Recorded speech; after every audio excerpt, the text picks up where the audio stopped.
네, 지금 강원도에 있는 놀이동산이 대한민국 경제를 흔들고 있습니다. 이른바 레고랜드 사태입니다. 레고랜드 짓는데 빚보증을 섰던 강원도가 새로운 도지사가 온 뒤에 입장을 바꾸면서 벌어진 일입니다. 먼저 오원석 기자입니다. 지난 2012년 강원도는 춘천 중도라는 섬에 레고랜드를 조성하기로 하고 이를 추진하기 위한 강원 중도개발공사를 설립합니다. 그런데 세계 최대 규모의 유적이 나오면서 공사가 중단되고 코로나19 사태가 터지면서 개장은 늦어집니다. 이 과정에서 공사 비용은 산더미처럼 불어났습니다. 결국 강원 중도개발공사는 추가 자금을 조달하기 위해 채권을 발행해 돈을 빌리기로 했고 강원도가 이 어음에 대한 빚 보증을 섰습니다. 그런데 새로 취임한 김진태 강원도지사가 돌연 법원에 회생 신청을 하겠다고 나섭니다. 자금 시장은 사실상 지자체의 채무 불이행으로 받아들였습니다.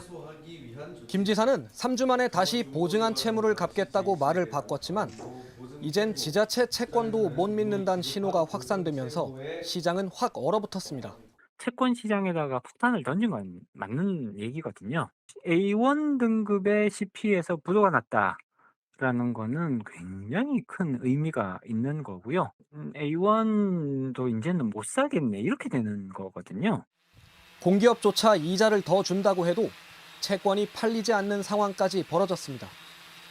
정부와 동일한 신용등급을 보유한 한국전력 채권의 경우 연 6%에 육박하는 금리를 내걸고도 발행 목표를 채우지 못했습니다. 일반 기업이 발행하는 채권들 역시 상황은 비슷했습니다. 일반 은행이나 일반 회사는 말할 것도 없다. 신용 리스크 프리미엄이 동시다발적으로 이제 더 붙는 거죠. 놀란 정부는 50조 원이 넘는 자금을 투입해 사태 진화에 나섰습니다. 정치권에서는 이번 레고랜드 사태가 IMF 사태와 같은 심각한 경제 위기를 초래할 수 있다. 그만큼 심각한 사안이라는 주장을 하고 있다는 거죠. 네, 그렇습니다. 국내임 유승민 전 의원은 1997년 IMF 위기는 그해 1월 한보그룹 부도에서 시작을 했고 한보 부도 당시에는 아무도 엄청난 위기가 곧 닥칠 것을 알지 못했다라면서 레고랜드의 부도가 촉발한 금융 불안의 끝이 어디일지 우리는 모른다고 했습니다. 50조 원의 긴급 유독선 대책으로 화재가 진압된다면 천만다행일 것이라면서도 지금 금융과 실물 경제가 돌아가는 상황은 정말 심각하다.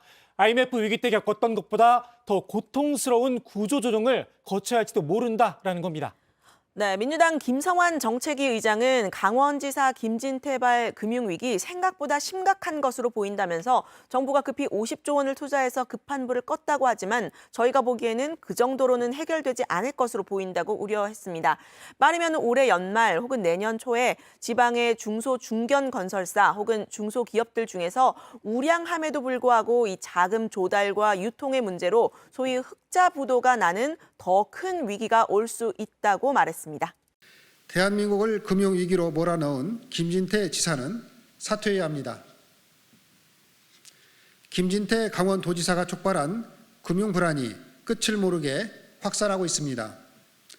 그런데 김진태 지사는 그 와중에 베트남 출장을 떠났다고 합니다.